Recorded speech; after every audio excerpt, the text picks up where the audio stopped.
The desert planet was endless, a dead ocean of sand stretching far beyond the horizon. Wind screamed across its surface, carrying the taste of dust and old storms. Beneath that sand, buried deeper than memory, something waited. For 3,147 years, it had waited in silence. No one alive had ever seen it move. No one alive had ever heard its voice. The galaxy's oldest records called it by many names: the roar of worlds, the death engine, the guardian. But to most, it was simply a myth. Over the centuries, alien empires had come and gone, sending their brightest scientists, their strongest soldiers, and their most cunning engineers to unlock the machine. None had succeeded. It was as if the machine rejected them, refusing to even acknowledge their presence.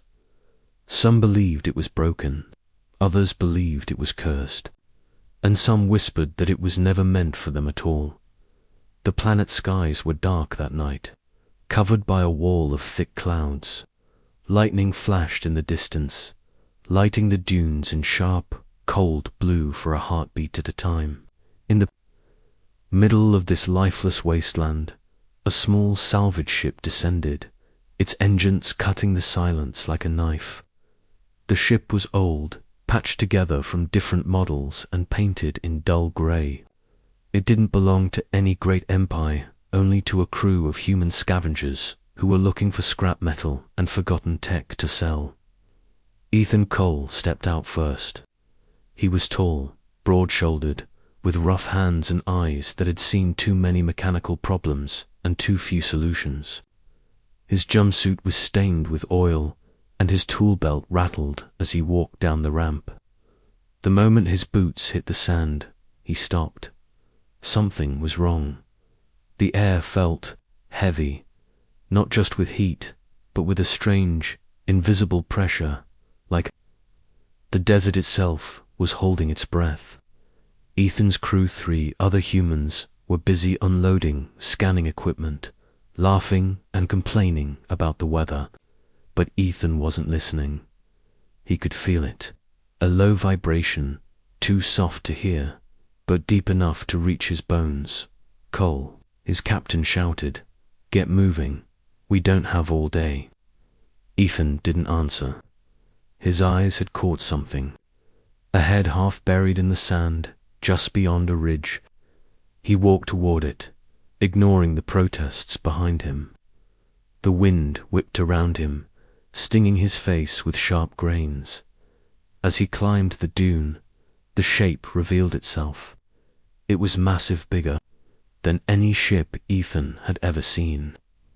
Only a fraction of it was exposed, but even that was enough to make his heart pound. Smooth black metal curved out of the ground like the back of some sleeping giant. Faint lines ran along its surface, almost invisible under the dust.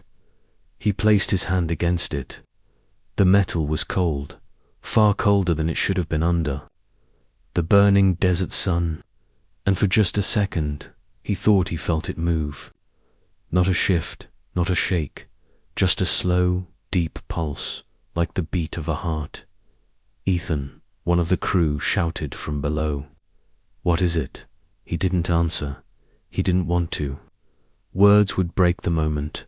Lightning flashed again, and for that single instant, the faint lines on the metal glowed pale blue, like veins under skin. Ethan pulled back in surprise. The glow faded instantly, as if it had never been there at all. Behind him, footsteps crunched on the sand. 2 alien scientists were approaching, their long robes whipping in the wind. They were from the Galactic Research Union, sent to monitor the salvage operation. One of them, a tall, thin being with glassy eyes, froze when they saw the structure. "You shouldn't be near this," the alien said sharply. Its voice was calm, but Ethan could hear something under it: fear. "What is it?" Ethan asked. The alien glanced at the other scientist, then back at him. "It is not for you. It is not for anyone. Leave it alone. Ethan frowned.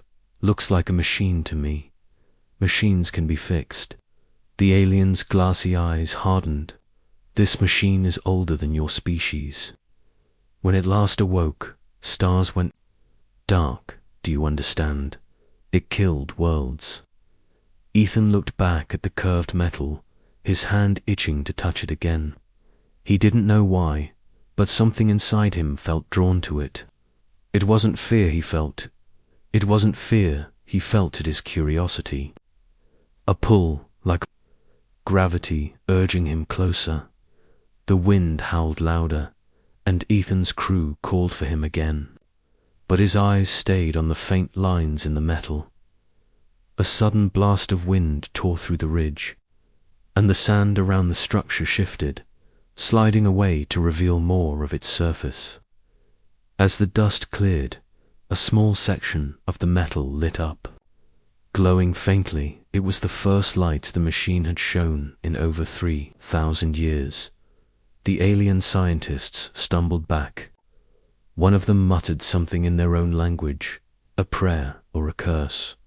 Ethan stepped forward, unable to stop himself. The glow seemed to grow brighter as he approached, like the machine was reacting to him. The desert was silent now. No wind, no sound from his crew, no sound at all, except for the slow, deep hum that seemed to come from everywhere and nowhere. Ethan reached out again. His fingertips brushed the glowing lines. The hum grew louder, vibrating through his entire body. He felt the heat rising from the metal, not burning, but alive, like touching the skin of some ancient, sleeping beast. And then, for the briefest moment, he heard it. A voice, not in words, not in sound, but in feeling. A single, impossible message: you are the one. Ethan's eyes widened. The glow spread like fire under ice, racing along the machine's surface from the distant orbit above the planet. Every sensor, every satellite, every listening station lit up with the same signal. Across the galaxy, alien leaders turned in shock as their systems detected something they hoped would never return. The roar of worlds had just taken its first breath in 3,147 years, and it was because of a human.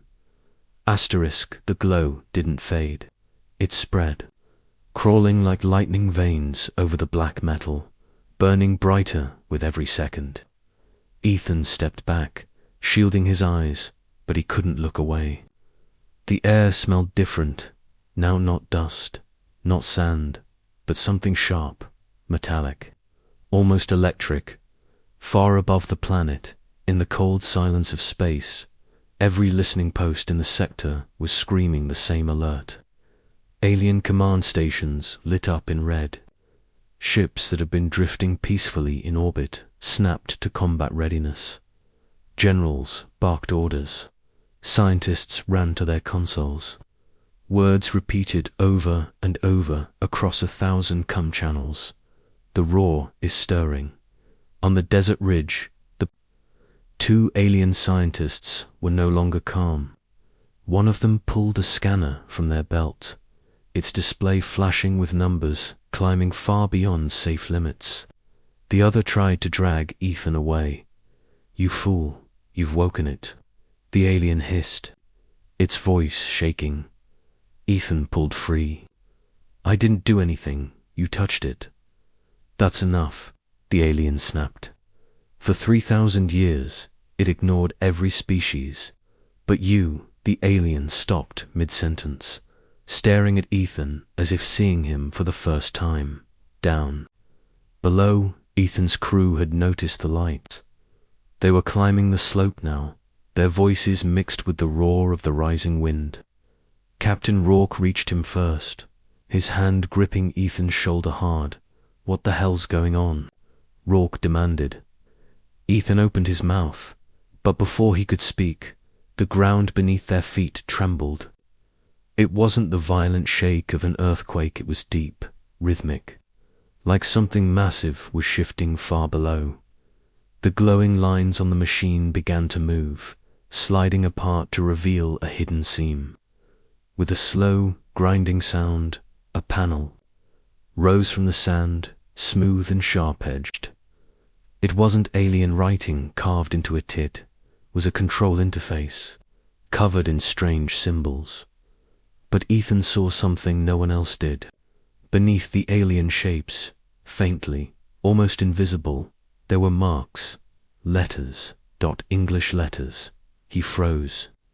The others couldn't see them, but to him, the faded writing was clear as day. His hand hovered over it. The moment his skin made contact, the symbols lit up in bright white, and a low hum surged into a deep, rising tone that shook the air. Rourke swore and backed away. The alien scientists screamed at him to stop. But Ethan didn't stop. It felt right. His hands moved as if they knew where to go, pressing certain patterns, sliding his fingers over certain lines. The machine responded instantly, streams of blue light chasing his touch. Ethan Rourke shouted, "Step away from it." Ethan turned his head slightly. "It's not dangerous." The tall alien's eyes widened in horror. "Not dangerous? Do you even know what that is? The last time this machine awoke, fleets burned, planets turned to glass, entire civilizations vanished. We thought it was a weapon no one could use again." Ethan looked back at the interface. "Then maybe it's time to find out the truth." The hum became a deep vibration, rattling the bones in his chest. Sand slid away from the machine as if blown by invisible winds. More of its black curved armor was revealed, dozens of massive plates locked together like the scales of some impossible creature. The design was sleek, elegant, but with a weight that spoke of unimaginable power. In orbit, the panic spread. Armadas were mobilizing. Some fleets were moving to destroy the planet before the roar fully awoke. Others wanted to claim it, believing control over it would make them unstoppable. Back on the ridge, the glow pulsed in time with Ethan's heartbeat. He could feel a presence, now not just the machine's systems, but something deeper, an intelligence. It was aware of him, watching, measuring. The alien scientist beside him spoke in a whisper, almost to itself. "It knows you." Ethan pressed one final sequence. A sound like a giant breath filled the air. Then silence. The light vanished. The hum died. The wind stopped. Everyone froze, waiting. A sharp, metallic click echoed from deep inside the machine. Then another. Then dozens more, each louder than the last, until the whole desert seemed to vibrate with their rhythm. Slowly, impossibly, the buried giant began to move. The sand poured away in waves, revealing massive limbs, mechanical struts, and armor that could have been mistaken for mountains. Plates shifted and locked into place. The ground cracked as something far below adjusted its stance. The alien scientists stumbled back, shaking their heads. "It's too soon. It shouldn't be able to move this fast." From the rising dust, a deep blue light poured out, casting long shadows across the dunes. The machine stood taller now, its head or what looked like one turning slowly toward the humans. The glowing lines running along its armor now burned like fire. Ethan didn't move. He felt no fear, only certainty. The machine lowered its head until its vast black surface was just meters from him. The light shifted, forming patterns, and for the first time, it spoke. The voice didn't come through sound. It came through the air, the ground, the space inside Ethan's mind. Deep, ancient, powerful. "You bear the mark." Ethan's breath caught. "The mark. Your kind made me. Your kind left me. And your kind shall wake me. before anyone could react. A massive shockwave rippled outward from the machine, racing across the desert. In orbit, ships detected the pulse and scrambled to respond. The roar of worlds was no longer sleeping, and the galaxy would soon know it. Asterisk. The shockwave rolled across the desert like a silent storm, flattening the dunes and sending dust spiraling. High into the air, Ethan stood in the middle of it, his boots half buried in sand, staring up at the impossible giant that now towered over him. The light from its surface wasn't just glowing anymore, it was alive, shifting in slow, deliberate patterns, almost like language. In orbit, the alien war fleets were no longer just watching, they were moving. Sleek destroyers, jagged war cruisers, and colossal dreadnoughts turned their bows toward the planet. Orders went out across encrypted channels. Do not let the human leave the surface with the machine dot down on the ridge. Captain Rourke's voice cracked as he shouted over the comms. Ethan, we've got a dozen fleets inbound. They're not here to talk. Ethan didn't answer. His focus was locked on the machine. There was something about the way it moved, the smooth shifting of its armor, the deep rhythm of its systems that felt familiar, not in a way he could explain, more like a memory that wasn't his, playing at the edge of his thoughts. The alien scientist edged closer, still trembling. It's scanning you, it whispered. Ethan's eyes flicked to the blue lines that ran across the machine's plating. They were pulsing in time with his heartbeat. The voice returned, low and resonant, inside his mind. You are human, you are air. Ethan swallowed hard. What does that mean? I was made in the first war of the stars, the voice replied. Your kind led the alliance. You commanded the fleets. You gave me purpose. And when the war ended, you hid me. The alien scientist gasped. That's not possible. Humans weren't spacefaring until the voice cut through its protest. You forget your own history. You are more than you are now. Much more images flooded Ethan's mind, brief flashes, too fast to fully grasp. A sky filled with thousands of ships, human and alien, working side by side. A massive battle station tearing through enemy fleets. The machine itself, not buried in sand, but soaring through the void. Its weapons blazing bright enough to light entire systems. Then darkness. A planet swallowing the machine whole. Ethan staggered back, breathing hard. Why me? Because you carry the code, the voice said. Your blood remembers what your people have forgotten. Only you can command me. Only you can wake the roar. The alien scientists were backing away now, realizing too late that this was no accident. One turned and ran down the slope toward their shuttle. The other simply stood there, staring at Ethan like he was the edge of a knife. Above them, the first alien warships broke through the cloud cover, their engines rumbling like distant thunder. The captain's voice roared in Ethan's earpiece. We have minutes before they start firing. The machine shifted again, lowering a massive platform to the sand with a hiss of steam. A ramp extended toward Ethan. Enter, the voice commanded. Ethan hesitated. Every instinct screamed that stepping inside would change everything. But looking at the approaching warships, he knew they didn't have time to think. He stepped onto the ramp. The metal beneath his feet was warm, almost breathing. As he walked deeper into the machine, the ramp retracted, sealing behind him. The interior wasn't like any ship he had seen before. It was vast and open, lit by streams of soft blue light that seemed to hang in the air without any visible source. Strange consoles and floating holograms pulsed to life as he passed, and at the Centera pilot's chair. It wasn't built for an alien body. It wasn't even built for an average human. It was built for him. The voice echoed through the chamber. Sit. Ethan lowered himself into the seat. The moment he did, the armrests slid into place, and streams of light traced the shape of his arms and chest. A thin band of metal curved around his head, and suddenly he could feel everything.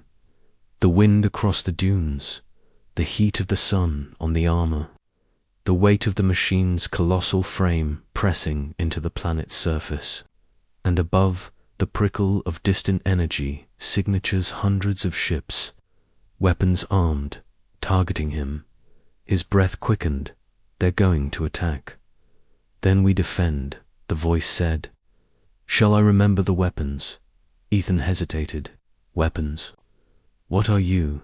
I am the roar of worlds, it replied. Your people built me to end wars, and I have waited long enough. In orbit, the alien admirals argued over coms. Some demanded immediate bombardment. Others warned of retaliation if they struck first. But as they argued, the machine's eyes to massive points of burning blue locked onto their fleets. The voice inside Ethan's head shifted, no longer calm. It was eager. Command me. Ethan gripped the armrests, the weight of history pressing down on him. For the first time, he understood this wasn't just an ancient relic. This was a promise left behind by a humanity far greater than anyone alive remembered. And now it was awake. The desert shook with the machine's heartbeat.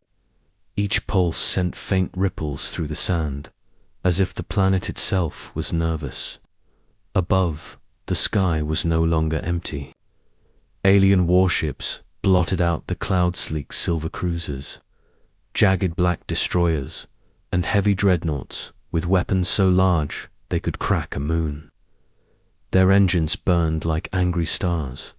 Inside the cockpit, Ethan sat still, his hands resting on the armrests. The streams of light running along the controls pulsed with his heartbeat, faster now. He could feel every ship above him, their energy signatures like tiny sparks in the darkness of space. He didn't just see them, he felt their weight, their fear, their anger. Captain Rourke's voice cut through his earpiece, full of static. Ethan, they've surrounded the planet. They're broadcasting warnings. If you don't shut that thing down, they're going to level the whole surface. Ethan's eyes stayed on the blue haze of holographic symbols hovering before him. It's not a thing, it's alive. From deep within the machine, the voice rumbled again. They fear me because they remember. They fear you because they don't understand. The cum crackled again. But it wasn't Rourke this time. This time it was the commander of the closest alien fleet. Her voice was cold, clipped, without emotion. Human, you are in possession of an outlawed war construct. Shut it down and step away, or we will destroy it and you with full force. Ethan almost laughed. You'll try, the machines. Lights flared. Shall I answer them, Commander? Ethan hesitated. Not yet. One of the alien scientists, still inside the machine's entry chamber, stepped forward nervously. If you fight them, they'll unite against you. Every empire, every fleet, they'll see this as the start of another war. Ethan turned toward them. Then maybe they'll finally remember who we are. The voice inside his head deepened, pleased. The galaxy has grown soft. They have forgotten the first humans. Shall we remind them? Ethan's hands hovered over the controls. He didn't understand half of what he was looking at, but his instincts guided him. The machine's systems opened to him like doors swinging, wide shields, propulsion, targeting grids, power reserves. Each one waited for his command. Above, the fleets tightened their formation. Dozens of cruisers locked weapons. Battleship cannons began to glow. Dreadnought railguns adjusted their aim. Ethan whispered, "Shields." In an instant, the air around the machine shimmered. A massive dome of pale light unfolded from its armor, spreading until it covered the ridge. When the first alien ship fired, its energy blast hit the dome and vanished without even a flicker. In orbit, admirals cursed. They had forgotten what ancient human technology could do. The machine's voice was calm. "They are testing us. Shall we test them?" Ethan's mouth was dry. "Show me what you can do without killing anyone." "As you wish."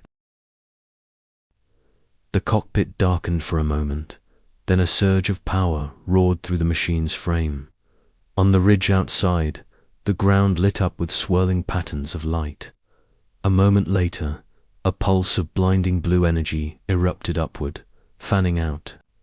Like ripples in water, it didn't destroy the ships. It didn't even damage them. But every single alien warship's systems went dead. Weapons shut down. Engines powered off. Lights faded. In seconds, the most powerful fleets in the sector were drifting helplessly in space, as silent as corpses. Gasps filled the alien bridges. Across the galaxy, leaders watching the live feed fell into stunned silence. They had prepared for a battle, but not for this.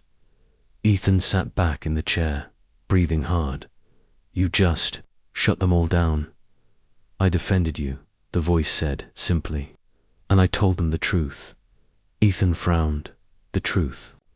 That humanity commands me again." In orbit, emergency repair crews scrambled to restore power, but it was useless. Whatever the machine had done, it wasn't just disabling it was rewriting. Every ship would have to rebuild its systems from the ground up. On the desert surface, the alien scientists stared at Ethan like he was something out of legend. "You have no idea what this means. The galaxy will come for you now. They'll want to control you, or destroy you, or both." Ethan glanced at the glowing displays in front of him. "Let them try." The machine's voice rumbled again, slow and heavy, like a predator waking. "Where do you wish to go, Commander?" Ethan's gaze drifted toward the stars visible through the open viewports. Somewhere they can't ignore. The cockpit's lights flared. Outside, the machine's engines roared to life for the first time in 3,000 years. The ground shook violently as its massive legs retracted, and the entire structure lifted into the air. Sand and rock exploded outward as it rose higher, higher, until the desert was a speck below in orbit. The dead alien fleets drifted uselessly as the roar of worlds slid past them, its enormous shadow swallowing their ship's hull. And somewhere, in the deep black of space, old enemies of humanity, those who had prayed they'd never hear that sound again, felt the tremor of its engines and knew the galaxy would never be the same. The stars stretched endlessly ahead, cold and silent. The roar of worlds moved through them like a predator through deep water, slow, deliberate, unstoppable. Its black armor caught the faint starlight, making it look like a piece of the void itself had learned to move. Inside the cockpit, Ethan sat in the pilot's chair, watching the holographic displays shift and spin before him. Every light, every system, every weapon, all of it was waiting for his word. The machine's voice spoke again, steady and patient. "Where shall we go, Commander?" Ethan's mind raced. Every empire in the galaxy now knew the roar was awakened, that a human commanded it. Fear would spread faster than any ship. Armies would mobilize. Treaties would shatter. But deep down, Ethan felt something else. A sense of belonging. As if, for the first time in his life, He was exactly where he was meant to be. First, he said, we finish what we started. The machine hummed, its engines shifting pitch. Then we show them, in orbit above the desert world, the alien. Fleets still floated dead in space. Crews struggled to bring their systems online, their voices rising in panic as the roar closed in again. Massive shadows swept across their hulls as the machine drifted past, blocking the light from the nearest star. The alien commanders sent frantic transmissions pleas, threats, offers, but Ethan ignored them. Instead, he spoke to the machine, broadcast a message, wideband, every system, every channel. What shall I say? Ethan's eyes hardened. Tell them the truth.